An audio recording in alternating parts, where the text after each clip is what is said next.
¿Cuál es la fecha elegida por Puigdemont para regresar a España? ¿Cuáles son sus intenciones? ¿Se presentará a la investidura en Cataluña? ¿Levantará el Tribunal Supremo las órdenes de detención? ¿Quedará paralizada en cualquier caso la ley de amnistía a la espera de las decisiones del Tribunal de Justicia de la Unión Europea?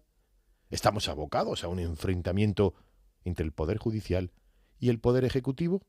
Te cuento en los próximos minutos la intrahistoria de estas preguntas trascendentes. Esto es Atando Cabos, el podcast de política de Onda Cero. El resumen de lo más relevante de la semana y lo que nadie te ha contado. Las negociaciones políticas, las conversaciones fuera de micrófono y las decisiones de Moncloa, de los partidos políticos y de los jueces y tribunales. Atando Cabos, Juan de Dios Colmenero.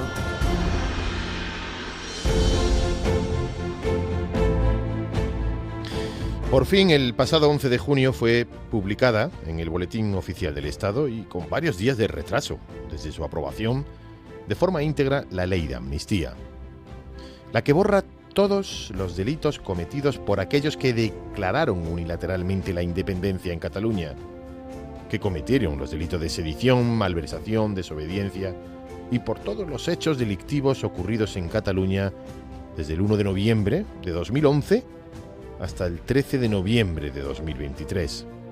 Se acabó. Pedro Sánchez pagó su factura de la investidura, el pago aplazado de esos 7 votos de Junts. Pero a partir de ahora, borrón y cuenta nueva, pero no una cuenta pacífica como insistía el gobierno de consenso, de convivencia en Cataluña. A partir de ahora comienza la segunda temporada del proceso independentista. Una cuenta nueva, con otro precio y en otras circunstancias. Con todo, y una vez se formalice por el Parlament de Cataluña la sesión de investidura para el próximo 25 de junio, y ocurra lo que ocurra con la decisión del juez Pablo Llarena en el Tribunal Supremo, Puigdemont ya tiene decidido el retorno a España, el retorno a Cataluña. Y la fecha es el 24 de junio, la noche de San Juan. Un día antes del inicio de la sesión plenaria en el Parlament de Cataluña, la que decidirá el próximo presidente de la Generalitat si alguien reúne los apoyos que nadie los tiene, o la que simplemente pondrá en marcha el reloj, la cuenta atrás, para la repetición electoral en Cataluña. Pero todo está decidido y planificado. Y esa fecha, la noche del 24 de junio, y el propio abogado de Puigdemont, Gonzalo Boye, expresaba las intenciones. Bueno, nosotros esperamos que la ley se aplique tal cual está establecida en la propia ley y el presidente regresará, tal como él dijo, para el pleno de su investidura. Y con independencia de que el juez Llarena y el Tribunal Supremo, que de momento mantienen la orden de detención nacional, aunque la siga manteniendo, la decisión de Puigdemont es firme. Vendrá y lo veremos esa noche, ese día, entre otras cosas porque, aunque le llame a declarar el juez, o en su caso sea detenido, las medidas cautelares de, por ejemplo, un ingreso en prisión, no la otorgaría un juez que sabe que tiene pendiente la aplicación o resolución de recursos sobre una amnistía que borra los delitos. Ningún juez en este país a priori decreta una medida cautelar tan severa como el ingreso en prisión cuando sabe que está pendiente algo que revocaría por completo esa decisión. Veremos, por tanto, a Puigdemont, con la señal de victoria o no en sus manos, llegar a Cataluña, de momento, limpio de polvo y paja.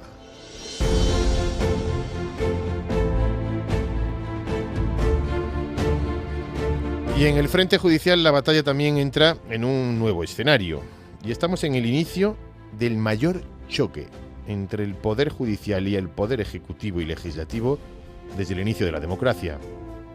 Y no solo porque los fiscales estén enfrentados con el fiscal general del Estado y estos a su vez convencidos de que podría ser imputado el propio fiscal general del Estado en el Tribunal Supremo por revelación de secretos, no solo por las dudas y críticas del gobierno a determinados jueces con nombres y apellidos, no solo por las acusaciones de lawfare desde el gobierno directamente, no solo por las numerosas comunicaciones y comunicados de las asociaciones de jueces, calificando, por ejemplo, de atropello judicial la última propuesta del presidente del gobierno de despojar de competencias en materia de nombramientos al Consejo General del Poder Judicial. No solo por todo ello, lo que marca una separación y enfrentamiento histórico entre el Poder Ejecutivo y el Poder Judicial es la ley de amnistía. Todo el estamento judicial, todo el mundo de la justicia, de distinta inclinación ideológica, jueces, magistrados, fiscales, letrados de la Administración de Justicia, colegios de abogados, de procuradores, todos, excepto el fiscal general del Estado, convertido en cargo político, han concluido, después de estudiar la ley, que es manifiestamente inconstitucional por varios motivos.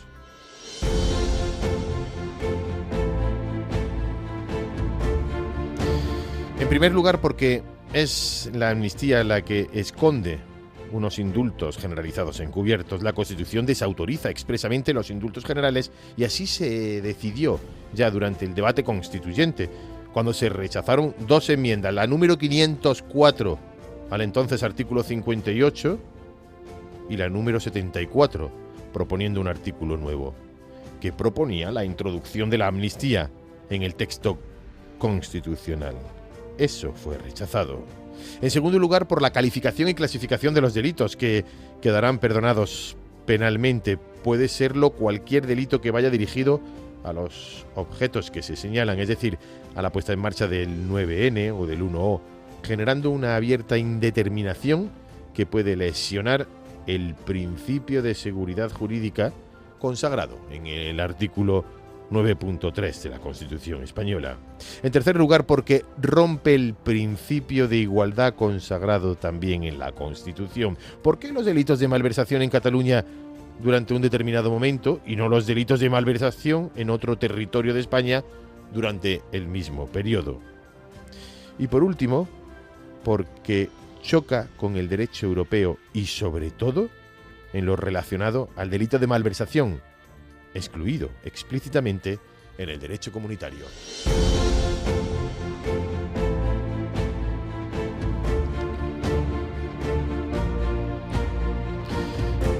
Ahora bien, quien aplica la ley son los jueces y los tribunales, el Tribunal Sentenciador, el Tribunal Supremo y los jueces que mantienen investigaciones abiertas.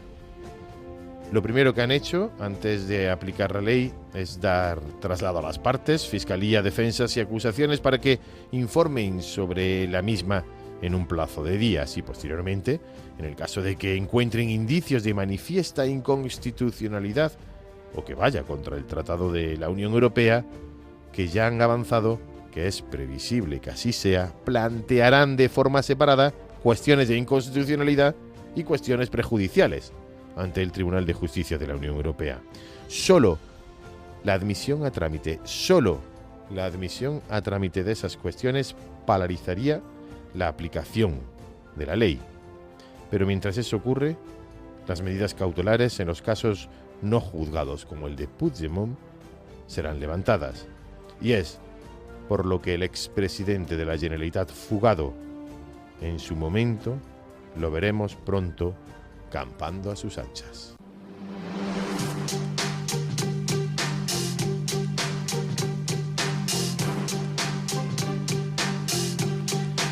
Y esta es la fotografía sonora de la intensa semana política. Lo hemos visto ayer de una forma explícita en el Parlamento de Cataluña. La misma semana que se publica la página más triste de nuestra democracia, la ley de amnistía, el independentismo vuelve a desafiar a la democracia española. Sánchez se ha pasado un mes diciendo que había vuelto la convivencia a Cataluña. Pues ayer los que decían lo volveremos a hacer, lo volvieron a hacer.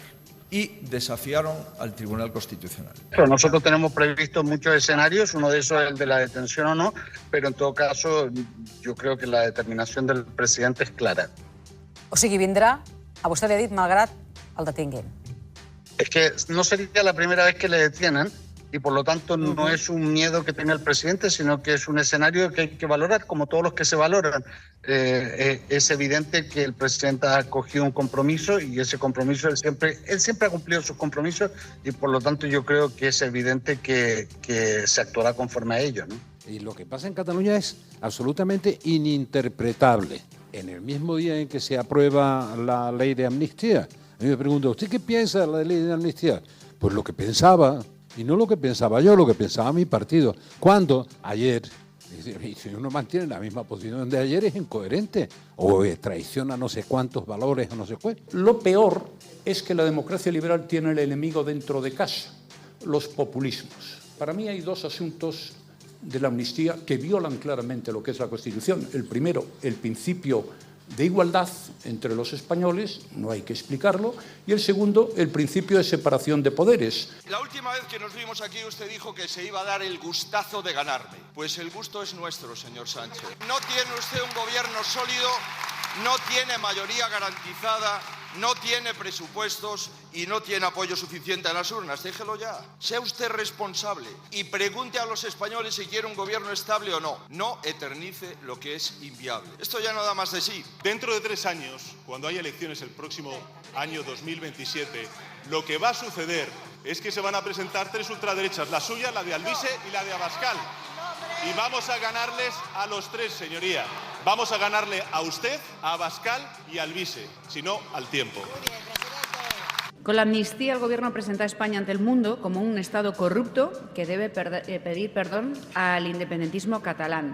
De manera que España, su Poder Judicial, sus fuerzas y cuerpos de seguridad, sus funcionarios, son humillados, son los que tienen que pedir perdón al nacionalismo y arrastrarse como una alfombra para ponerles todas las facilidades a golpistas, terroristas, malversadores, a todos aquellos que llevan a sus espaldas graves delitos, eso sí, para que los vuelvan a cometer, que todos aquellos que quieran vuelvan a hacerlo y esta vez con barra libre. La ciudadanía no se equivoca cuando vota y tampoco se equivoca si decide no ir a votar. Es siempre nuestra responsabilidad y en este caso, y sin duda ninguna, es mi responsabilidad. La ciudadanía ha hablado y yo voy a hacerme cargo. Por ese motivo, he decidido dejar mi cargo como coordinadora de Sumar. El jueves tenemos una reunión en la que abriremos toda una reflexión y una reorganización política. Esa reorganización no tiene como prioridad la cuestión de los nombres propios, tiene como prioridad la cuestión del rumbo político. Si me lo pregunta a mí, yo soy portavoz del Grupo Parlamentario de Sumar, esa es mi dedicación, esa es la dedicación en la que creo que soy más útil. Yolanda Díaz no se va. Lo que ha hecho es política de la buena, y es que cuando hay malos resultados electorales, en mi convicción política, en mi ética, hay que asumir responsabilidades. Hay varias cosas que podemos hacer. Hay una que crea un incentivo perverso, en este caso, para que el Partido Popular trate de conservar el poder del Consejo General del Poder Judicial, que es nada más y nada menos que los nombramientos, la facultad de poder nombrar los magistrados y magistradas que posteriormente van al Tribunal Supremo o a los Tribunales Superiores de Justicia. Yo creo que este es un debate que tenemos que abrir. Ya intuíamos que la derrota electoral de Sánchez le haría un hombre aún mucho más izquierdista y violento, porque estos anuncios es de matonismo democrático. Pero queremos denunciar que esas reformas con las que amenaza a la prensa y a los jueces, lo que indica es que va a ser todavía un presidente aún más autoritario y ultraizquierdista, y que lo que tapa es precisamente, o lo que pretende hacer es tapar su corrupción. La fotografía de una semana política intensa, con la publicación de la amnistía, la dimisión solo un poquito de Yolanda Díaz y la situación en Cataluña. Todo ello mientras siguen investigándose los casos Koldo y Begoña Gómez y la situación de los jueces y de fiscales. De la intrahistoria de todo ello seguiremos hablando la próxima semana. Esto es Atando Cabos, el podcast de información y análisis político que te resume y te cuenta lo que hay detrás de las decisiones más importantes, con Juan de Colmenero.